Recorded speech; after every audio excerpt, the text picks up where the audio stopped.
প্রিয় দর্শক, গণ-অভ্যুত্থানের সময় এবং গণ-অভ্যুত্থানের পরবর্তী সময়ে বাংলাদেশে জাতির পিতা নিয়ে একটি বিতর্ক উঠেছে।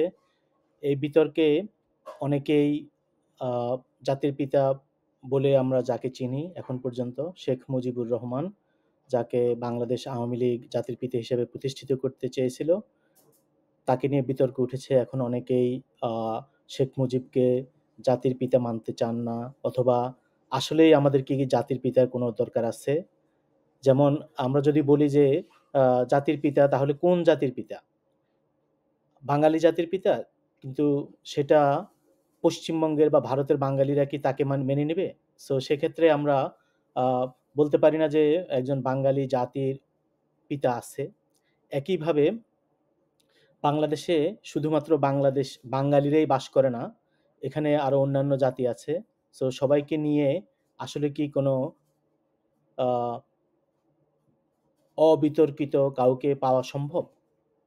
দ্বিতীয়ত আমরা যদি বলি যে বাংলাদেশের জাতির পিতা নয়, আসলে বাংলাদেশের রাষ্ট্রের পিতা, তাহলে আ সেটাও আসলে মানানসই হয় না। কারণ রাষ্ট্রের কোনো জৈবিক সত্তা নয়। আ এক্ষেত্রে আপনারা বলতে পারেন যে রাষ্ট্রের স্থপতি হতে পারে। সেক্ষেত্রেও আমরা একজনকে বলতে পারি না, তখন অনেকজনের নাম বলতে হবে। এরপরে আমরা আরেকটা জিনিস যে দেখি যে বাংলাদেশে আ বাঙালি জাতীয়তাবাদের বিপরীত হিসেবে ইসলামকে হাজির করা হয়েছে। ফলে অনেকেই ইসলাম ভিত্তিক একটা জাতির পিতা বা এ ধরনের সমাধানের পথ খুঁজছেন। সেটাও আমরা মনে করি ভুল।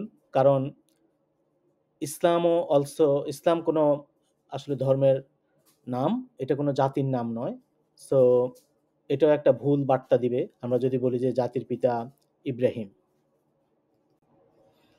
আ জাতির পিতা বিতর্কে ২য় যে ইস্যুটি আমরা দেখতে পাই যে অনেকে হয়তো বলবেন যে পাশ্চাত্যের বিভিন্ন দেশে ফাউন্ডিং ফাদার বা ফাউন্ডিং ফাদার্সরা ছিল। আমরাও সেরকম করে ফাউন্ডিং ফাদার ঠিক করতে পারি। সেক্ষেত্রে প্রশ্ন হবে যে একজন মানুষের পিতা কয়জন হয়? আমরা জানি যে ১ এর অধিক পিতা বায়োলজিক্যালি সম্ভব না। সুতরাং আ এই ব্যাপারটা নিয়েও আমাদের চিন্তা করতে হবে। আমরা কি আসলেই এ ধরনের আ ফাউন্ডিং ফাদার্স বা জাতির অনেকগুলি পিতা ঠিক করতে চাই?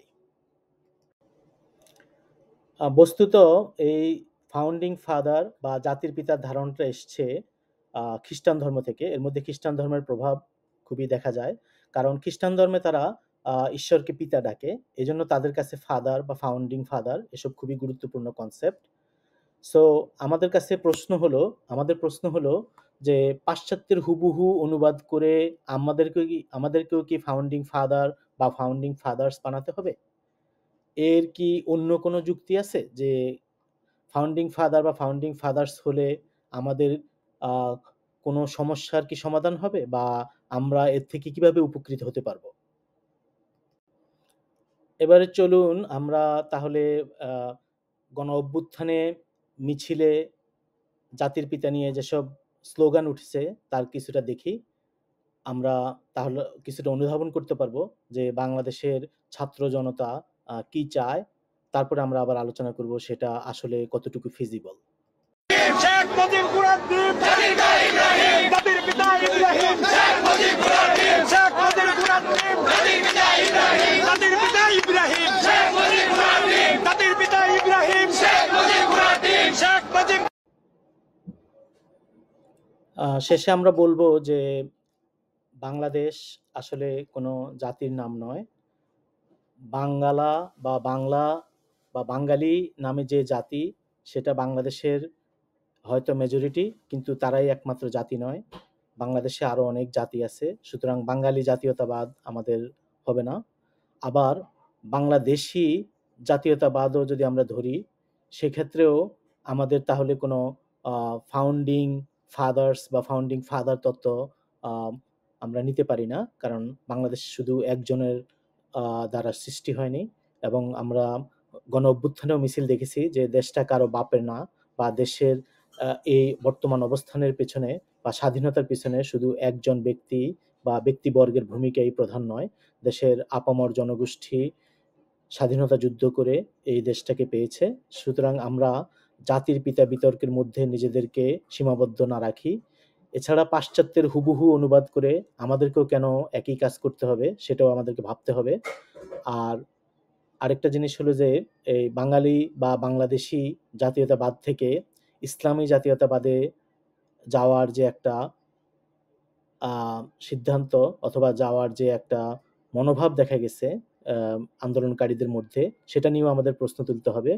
কারণ ইসলাম বা মুসলমান এটা কোনো জাতির নাম নয়। ইসলাম একটা ধর্মের নাম। যারা এই ধর্ম অনুসরণ করে তাদেরকে বলে মুসলিম। সো মুসলিমও কোনো জাতি নয়। দুনিয়ার বিভিন্ন জাতির মানুষ ইসলাম পালন করে এবং মুসলমান হিসেবে নিজেদের পরিচয় দেয়। সো আমরা এই ব্যাপারটা নিয়ে চিন্তা করব এবং আমি মনে করি ব্যক্তিগতভাবে যে বাংলাদেশে এই জাতির পিতা টাইপের বিতর্ক থাকার কোনো দরকার নেই। আমাদের উচিত সেই ব্রিটিশ আমল থেকে বাংলাদেশের রাজনীতিতে যারা আ বিভিন্নভাবে আ পরিচিত এবং যাদের উল্লেখযোগ্য ভূমিকা আছে, তাদের সবাইকেই আমাদের মূল্যায়ন করা উচিত। বিশেষ করে সেই শেরেবাংলা একে ফজলুল হক, হোসেন শহীদ সোহরাওয়ার্দী, মাওলানা আব্দুল হামিদ খান ভাসানী, শেখ মুজিবুর রহমান, জিয়াউর রহমান, জেনারেল এরশাদ, খালেদা জিয়া, শেখ হাসিনা এদের সবার ব্যাপারেই আমাদের একটা নির্মোহ মূল্যায়ন দরকার এবং যার ইতিহাসে যার যে প্রাপ্য অবস্থান সেই অবস্থানটা আমরা তাদেরকে দিব। এটাই আমি মনে করি যে হওয়া উচিত। এর বাইরে আমাদের এই জাতির পিতা, জাতিকে গড়ে তুলেছে বা একজনকে গ্লোরিফাই করা, একজন একটা সুপারম্যান ধারণা নিয়ে আসার কোনো প্রয়োজন নেই। সুপারম্যানের ধারণাও আসলে সেই ২০ শতকের ধারণা। আমরা এখন ২১ শতকে আছি। এখন আর সুপারম্যানের কোনো আ খাওয়া নেই যদি বাংলায় বলতে হয়। সো আমরা আশা করি আমরা এসব বিতর্কের ঊর্ধ্বে উঠতে পারবো এবং জাতির পিতা টাইপের পাশ্চাত্যের অনুকরণ না করে নিজেদের মতো করে নিজেদের যারা হিরো তাদের সবাইকে আমরা মূল্যায়ন করব।